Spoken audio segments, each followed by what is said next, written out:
Let me tell you something about empaths, the ones I've met specifically. We have had enough.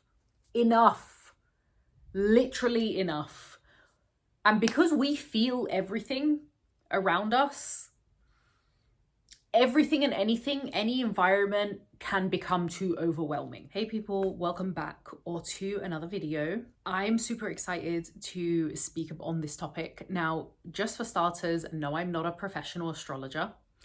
And no, I don't read birth charts. This is just a big interest of mine and I love speaking on the topic. And because we've had very significant planetary placements and movements in our solar system and our universe recently, I wanted to touch up a bit more on them. So before I get any comments like, oh, that's not really what's happening, or you don't know this, or you don't know jack shit, you're right, I don't know jack shit because like I said, I'm not a professional. I'm going to be going through things that I have learned since leaning more into my birth chart as a guide to not only my future and my current state, but why certain things in the past have felt or happened or, you know, been a certain way. Now, to say it in layman terms, Neptune is moving into the sign of Aries. And what this basically means is that anything that has been forced or fake, or this kind of fake persona that a lot of people have either been forced to have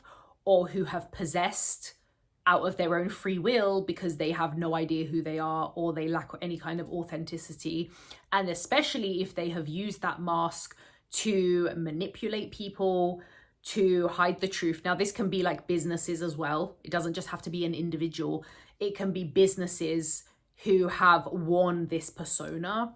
That mask is gently going to be coming off because now it is going to be forcing everybody in some way, shape or form to be their authentic self, which I believe personally it will bring out more authenticity, not just in people, but also in creators. This influencer era really blew up about maybe 5-ish years ago, let's say.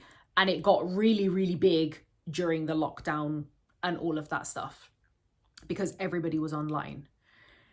That's where that fakeness, I think, was at its absolute pinnacle. And that was the only thing people were buying. Like, being authentic didn't help. Being your real self and talking from your heart didn't help. Nobody listened. Nobody cared. Nobody wanted that. People wanted the illusion. Whereas Neptune, from my understanding, shatters those illusions and brings out what is actually real, which is why I spoke a lot about narcissists, manipulators, bullies, any of these people who live in a mask 24/7 because they don't know who they are, they have no idea who the fuck they are, and all they do to feel happiness or any kind of self-worth is make other people's life hell and bully them relentlessly and manipulate them, and any kind of emotional abuse that they have put on other people. They are gonna be having fun this season.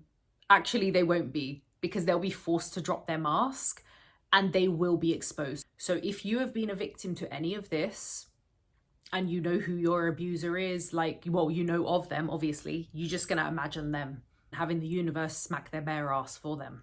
For anybody who's spiritual, or, you know, you might just be curious. You don't have to be a diehard spiritualist or a diehard astrologer. I got so excited about the month of February and what is to come that I put it on my TikTok and I was like, hey, you know, so glad Neptune's in Aries, Cackle's in Aries sun. Did someone say karma? And someone was like, yeah, it's good and bad karma, so you'll be getting yours. And I'm kind of like, it's funny that, because I didn't think I was exempt. I don't walk around thinking I'm exempt from good and bad karma. I know it's a law, what goes around comes around, we've all heard of this, but also I know that my karma has been living authentically in a fucking fake world. That's my karma. My karma was trying to be as real and as genuine as possible. In fact, that's, you know, that's my natural being. The reason I haven't survived in the corporate world is because I cannot fucking put a mask on. I suffocate putting a mask on. That is why I never lasted in those careers. That is why I was always singled out and bullied in those careers. because I refused to wear the mask, because I physically couldn't wear the mask. It was too suffocating for me. I could not breathe. That was my karma. So I don't walk around thinking I'm better than anybody else or believing that I'm smarter than everybody else. I don't fucking do that shit. I don't have energy for that shit. My karma was being true to myself. And that's not to stop you from being true to yourself, but that's to make you aware that initially this comes with pushback. Unfortunately, the path of least resistance, and I hate to say this, but it is doing what everybody else is doing.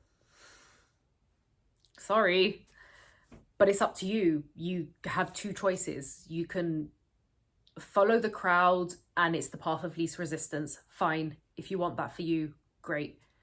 Or you can try and find your own happiness. Now, unfortunately, as someone who's tried to find their own happiness for years and years,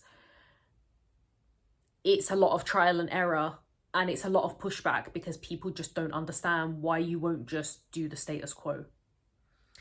But in some people's birth charts, it's written they cannot physically be ordinary or do the status quo. They physically cannot. They physically and mentally cannot. I mentally cannot. I cannot sleep at night if I know that I've not been myself. The only thing that keeps me awake at night is if I haven't been myself or I haven't been honest with myself or those around me. That's what would keep me up at night. So how these people live such double lives, how they live with a mask on, how they manipulate, how they abuse, how they bully, how they lie. I don't get how they sleep at night, but hey ho. All sorts of people walk this planet. And before anyone says, hey, but Saturn enters Aries on around, I think it's the 13th or the 14th, I'm aware. And yes, I know Saturn is my biggest nemesis and I hate my Saturn placement in my birth chart, but I've learned that there's absolutely nothing I can do about it apart from just work with it and try to understand it. And it's made a lot of sense since I've looked back. Literally, the dots have connected by looking back and going, oh, that's why that shit went down. I get it now. But I've definitely been feeling these planetary transits and I've felt that rise, and that's not been me for the last year or so because I've been dealing with extreme burnout. If you've been here for a while, you will know that. If you're an empath like me, unfortunately, you can start looking upwards now, because how I see it, or how I've interpreted it, is that the more the narcissist's mask is falling, the more empaths are rising. Because let me tell you something about empaths, the ones I've met specifically, we have had enough, literally enough. And because we feel everything around us, everything and anything, any environment can become too overwhelming. If you want to look into your intuition and your spiritual side and stuff like that, look into your 12th house on your birth chart. Now, my 12th house is very busy, unfortunately. There's a lot going on in there. There's too many fucking visitors for my liking, but it is what it is. I can't change it. I feel everything, sense everything, and I wish I didn't. I wish I was one of these people who could walk into a room and just be none the wiser to what the fuck is going on. I can smell the whole thing happening in front of me and no one needs to say a word to me. And I know there's more of you out there, and I know life can be tough for people like this. It's horrible. It's not for the faint of heart, because you can sense things you don't want to sense. You can feel things you don't want to feel. And it's easy for others to just be like, well, mind your business then. I am trying to mind my fucking business, but if someone sits next to me and they're carrying heavy energy, I can pick up on it, and I absolutely despise it. It happened to me the other day. And I know that this person was carrying really heavy energy, and I have a feeling that there was something in this person's personal life with a sickness going on. Let me just keep it like that. And I could just really sense the heaviness. And it just made me, at the end of the day, I left and I was like, I felt so exhausted because I'd been around this person all day. And I felt bogged down by this person's energy. So if you are this person, there's nothing wrong with you. You are not broken, but this is your time to rise right now. It's also just about learning to protect yourself spiritually, as in like protecting your energy, because unfortunately people like us, where we sense everything, we feel everything, we're very sensitive to emotions and feelings, not just of our own but others, we attract manipulators, narcissists and bullies more than anybody else, because we are literally an open portal for those people. And they're like what I describe as a parasite leeching onto you. But it's your time to shine, honey. If you've joined for this long and if you've come this far, thank you so much for joining. If you haven't already, make sure you hit that subscribe button, give this video a massive thumbs up. I'm going to see you guys in the next video. Peace out.